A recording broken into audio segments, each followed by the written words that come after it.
And again, at the end of the chorus, where the double bar line is there, I wrote some stuff out. I do like that a little better than what I'd written on the first page. So that is, let's see. I can't read my own writing.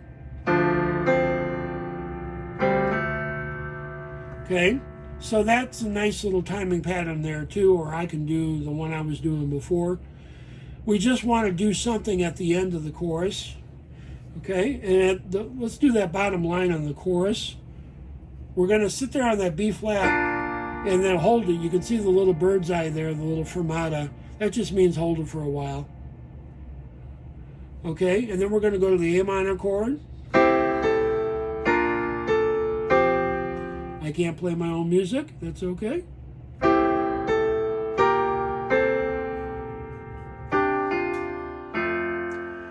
Okay, so let me do it in time.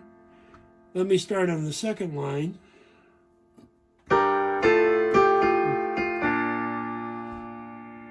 Hold it as long as you want.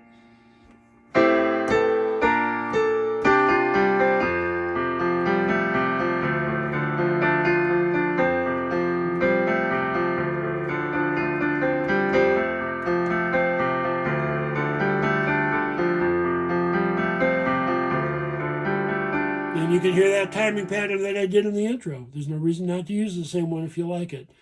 Find something you like. Either take my music and use that, or make up your own just by understanding the chords, or roll around in the chords a little bit. Maybe your timing patterns are not as elaborate as mine. You know, I can get pretty elaborate with a timing pattern. Well, if I can play it right.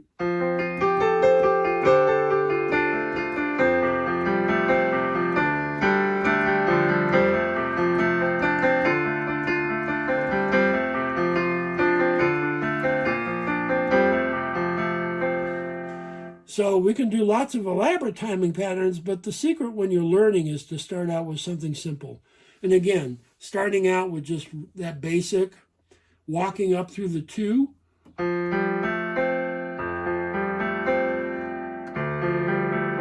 Remember there, you could go to the D.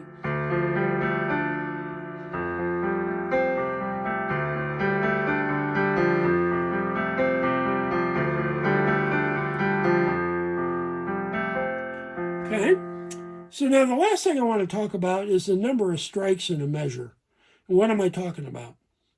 When I talk about the strikes in a measure, I'm talking about basically what would be the drum beats of the measure, which sets the rhythm.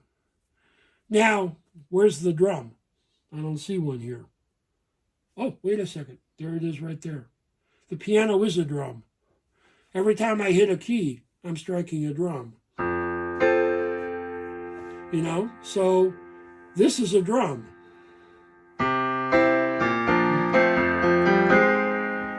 Little Three Dog Night there. But that's a drum. Those are drum beats. Every time you touch a key on the piano, if it's not a digital piano, on a regular, string piano, you'd have a hammer hitting a string, which is no different than a bass drum, somebody pounding it with a mallet, with a, what do they call those? Yeah, mallet. But, okay, so a hammer, whatever. Lionel Hampton used to play the vibes with the little things. Those are all drums. They're types of drums, just like a snare drum is a drum. So when we look at those last 2 measures, if you do play the timing pattern there, what I want you to look at is the number of strikes in the measure. Okay, so when we look at that F measure, we've got this, that's a strike. The D by itself is a strike. I'm on the last 2 measures of the song. And then the F over A is a strike. Now, there's a little space behind that F over A. You see that? A little line behind it? Now, I could fill that with a strike too. Okay? And I just use the left-hand F note to fill that up.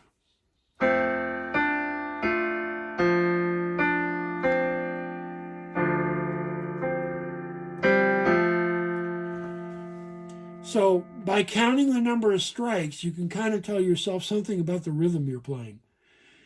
If you play more strikes, you have more rhythm.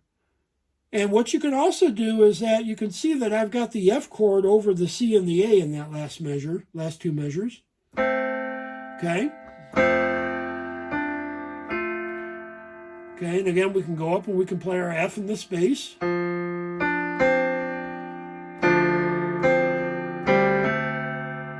That's what's written there. Okay, so it sounds, again, a little faster if I can manage that.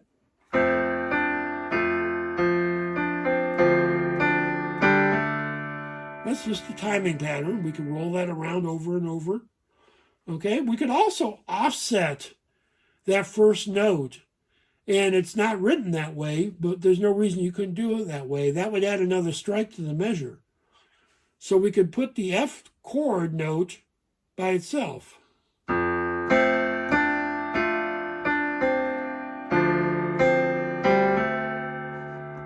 Okay, that adds another strike. You see, the first time when I did the F chord note in the left hand with the right hand note, that's one strike because they're all hitting at the same time.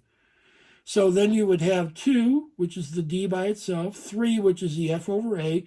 Remember, we added a left-hand F in the space, so that would be 4, then 5, and then 6 in the last 2 right-hand notes.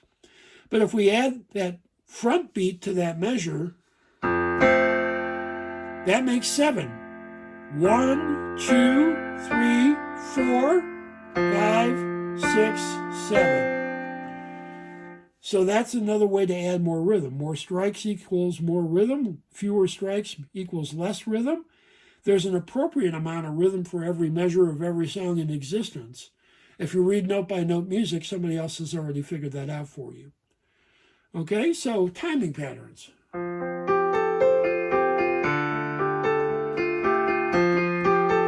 And you can see right there, I did a little left-right there on the timing pattern. I could start it together, or I could offset it.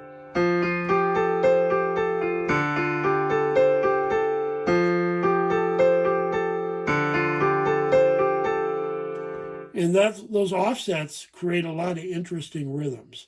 And so sometimes you don't have to play it exactly the way it's written. Sometimes an offset is a good idea, sometimes it's not. But that's one of the things I'd like you to try and play around with. And this is really me speaking to my piano class specifically because we talked about this already. So, again, offset.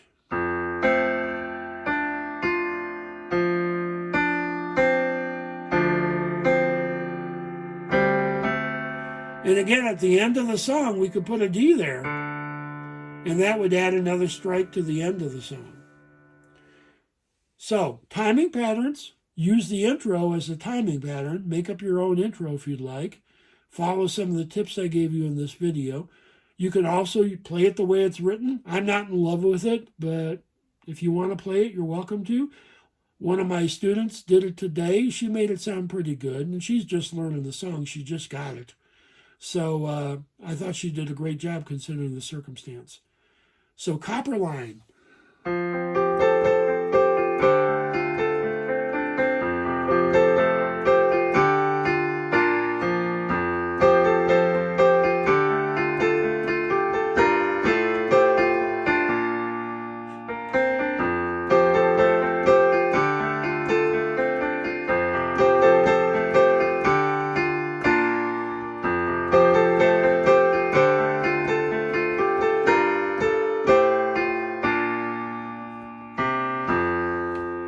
Okay, so give it a try. Let me know what you think.